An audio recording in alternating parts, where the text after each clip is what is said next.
सातारा जिल्हा मध्यवर्ती सहकारी बँकेच्या आगामी निवडणुकीच्या पार्श्वभूमीवर जिल्हाभर विकास सेवा सोसायट्यांचे ठराव घेण्याची प्रक्रिया सुरू असताना जावळी तालुक्यात मोठा राजकीय संघर्ष उफाळून आलेला आहे।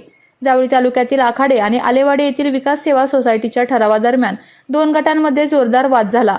विशेष म्हणजे हा प्रकार राज्याचे सार्वजनिक बांधकाम मंत्री तथा सातारा जावळीचे आमदार शिवेंद्रसिंहराजे भोसले यांच्या उपस्थितीत घडल्याने या घटनेची जिल्हाभर चर्चा सुरू झाली आहे। या घटनेनंतर शिवसेनेचे शिंदे गट संपर्क प्रमुख अंकुशबाबा कदम यांनी पत्रकार परिषद घेऊन गंभीर आरोप केलेले आहेत। जावळी तालुक्यात मंत्री शिवेंद्रसिंहराजे भोसले यांच्या समर्थकांकडून दहशतीचे वातावरण निर्माण करण्यात येत असून विकास सेवा सोसायट्यांचे ठराव दडपशाहीच्या वातावरणात घेतले जात असल्याचा आरोप त्यांनी केलेला आहे। ठराव प्रक्रियेदरम्यान कार्यकर्त्यांना धमकवणे, दबाव आणणे आणि विरोधकांना रोखण्याचा प्रयत्न झाल्याचाही आरोप त्यांनी केलेला आहे। दरम्यान या घटनांमुळे सातारा जिल्हा बँकेच्या निवडणुकीचे राजकारण चांगलेच तापले असून सहकार क्षेत्रातील ही निवडणूक आता अधिकच प्रतिष्ठेची बनलेली आहे। अंकुशबाबा कदम यांनी केलेल्या आरोपांवर मंत्री शिवेंद्रसिंहराजे भोसले किंवा त्यांच्या समर्थकांची अधिकृत प्रतिक्रिया अद्याप समोर आलेली नाही।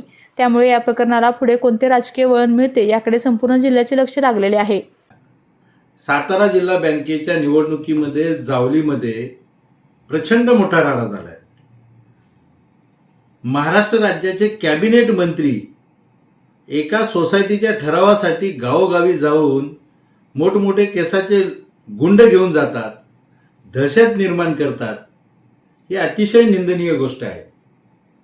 आपण पाहत असाल ज्या व्हिडिओमध्ये मंत्र्यांच्या समोर हा राडा चालू आहे आणि ज्या जावली तालुक्याने तुम्हाला 3 वेळा आमदार केलं, मंत्री केलं, त्याच जावली तालुक्यातल्या जनतेवरती आपण दहशत निर्माण करण्यासाठी बाहेरून माणसं आणता।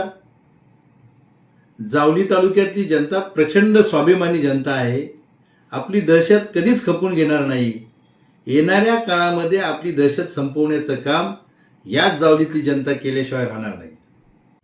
विविध कंपन्यांमध्ये जॉब मिळवण्यासाठी किंवा स्वतःचा उद्योग व्यवसाय करण्यासाठी 1 वर्ष कालावधीचे महाराष्ट्र शासनाचे तांत्रिक कोर्सेससाठी Patil electronics institute Satara. Electrical supervisor, automobile mechanic, electrical wireman, motor winding, 2 wheeler 4 wheeler mechanic, computer operator, computer hardware आणि डिप्लोमा कोर्सेस। पात्रता 10वी 12वी, एसटी पासची सोय। Patil electronics institute, Radhika road, Satara 98 220 97071। 1986 पासून तंत्र शिक्षणामधील अग्रेसर संस्था पाटील इलेक्ट्रॉनिक्स इन्स्टिट्यूट सातारा। आपल्या तालुक्यातील जिल्ह्यातील बातम्या सर्वप्रथम पाहण्यासाठी आजच सातारा न्यूजला YouTube चॅनलवर सबस्क्राइब करा, लाईक करा, शेअर करा आणि बेल आयकॉन प्रेस करायला विसरू नका।